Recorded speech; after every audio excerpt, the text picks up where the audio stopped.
Okay, this is about how to avoid conflict. So let's talk first about the idea of walls, figuratively speaking, between two people. Let's say there are two people and they have a connection of sorts, right? They interchange, they exchange their emotions, their ideas, and so forth, right? When somebody starts to become aggressive, when they start to poke the other one and hurt them, right? They can cut them, they can damage their skin, they can irritate them, and then that person will recoil. And then whenever they do engage with this person, it will be through the lens of a wall, an emotional wall, in which they're guarded in what they're gonna say. They have selective perception as to what they're gonna receive. They're more likely to perceive everything from the standpoint of a threat, a veiled threat. They're gonna think about something that happened, months ago, weeks ago, years ago, something that connects with something at that same threat-based wavelength. So anytime you have two people who have walls up between each other, there's no real chance of proper connection or intimacy. It happens between countries, it happens between people, it happens between companies, it can even happen in a sense between you and yourself. But basically, when you extend a little bit of tenderness, a person feels more okay to put their guard down a bit. And when that happens, the conflict can slowly or immediately dissolve. See, conflicts are not based in the facts. Like, let's say you say A is true, and then I say B is true. It's a factual disagreement, and it can be debated upon. And with proper interchange, with respectful interchange, we can come to terms about what's what.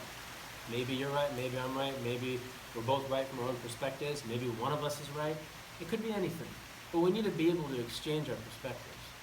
When there's a wall, though, all that's going to happen is that A is here, B is here, and then all of the thoughts within our minds are going to recruit thoughts of that similar thought pattern. And then this side becomes the enemy for this person, and this side becomes the enemy for this person. And then the idea that B is B could be true is alien. It's incorrigible to this person. And the idea that A is A could be true is incorrigible to this person because that person is now the enemy. And if you're heavily identified with your perspective, you have a very little chance of being able to come to the truth. So the beautiful thing about conflicts, as well as people who have disagreements, is that it can bring you closer to the truth when you're able to see things from all sides. But it can't happen when there's this emotional wall between the two of you, which then makes both of you become rigid, defensive, strangers to each other, whereas you could otherwise be friends. So based on this basic psychology, wars have been fought over this, relationships have ended, which didn't need to end, partnerships have broken up, and it's because of the emotional content of mutual distrust.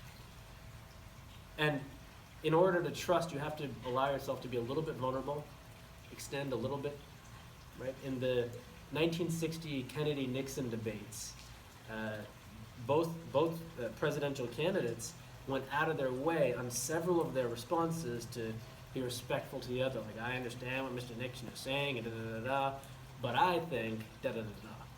You see? And then Nixon did the same thing. Well, I appreciate what Mr. Senator Kennedy is saying, right? And so they're respectful. And so it was a very high quality debate, a very good interchange of ideas. You don't see that so much anymore today, but you can, right? You can see it at a local level with just people talking with each other. You can see it in politics. And the changes to make this a bigger type of change is, it all starts inside a person. And it takes one person to look at somebody who's on the other side and reach out a little bit. Consider the premise that person's coming from. And from there you can heal a conflict. And you can come to a deeper realization and a deeper truth. Now, when things do get very conflict-based, when things get emotional and then the walls become very ossified and fortified, many times it's a good idea to just step away. Step away, give some space, relax, don't react. Because if you do, things could get worse. And sometimes when things get very, very bad, that could also be good in a sense because the relationship might break. Maybe there's a lot of conflict underlying it. But we're not trying to create that outcome. We're trying to create peaceful outcomes. Well, and if a relationship breaks, then afterward there is peace. But my point is that before that happens, it's a good idea to step away, and just give it some time and touch on things again when things are less emotional and touchy.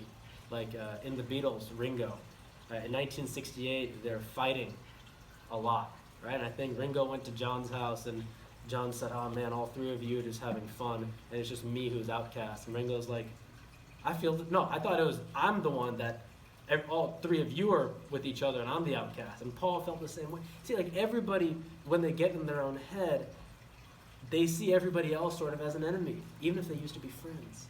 You see? And the Beatles ended up breaking up, and man, how good would it have been if they continued? But to my point of stepping away, Ringo stepped away. He went on Peter Sellers' yacht for 2 weeks in 1968. Peter Sellers, the Pink Panther, comedian guy, Dr. Strangelove, actor, British guy, right? He went on his yacht, and he chilled for 2 weeks. And then they missed him, because he couldn't take all the fighting, right? He's a sensitive guy, right? And when he came back, George Harrison, now that George could see, hey, we need to be nice, right? He filled the studio with flowers for Ringo's return. You see? See, he stepped away. Then when he came back, beauty could arise again. So with regard to all this, stepping away can be good when things get heated. Also, after that happens or before it happens, extending a little bit can do a lot to take down these emotional walls that people keep between themselves, that perpetuate conflicts, and at individual levels ruin relationships, at collective levels cause wars, and so forth. So things can be a lot better if individual by individual we all, relax a little bit and extend a little bit.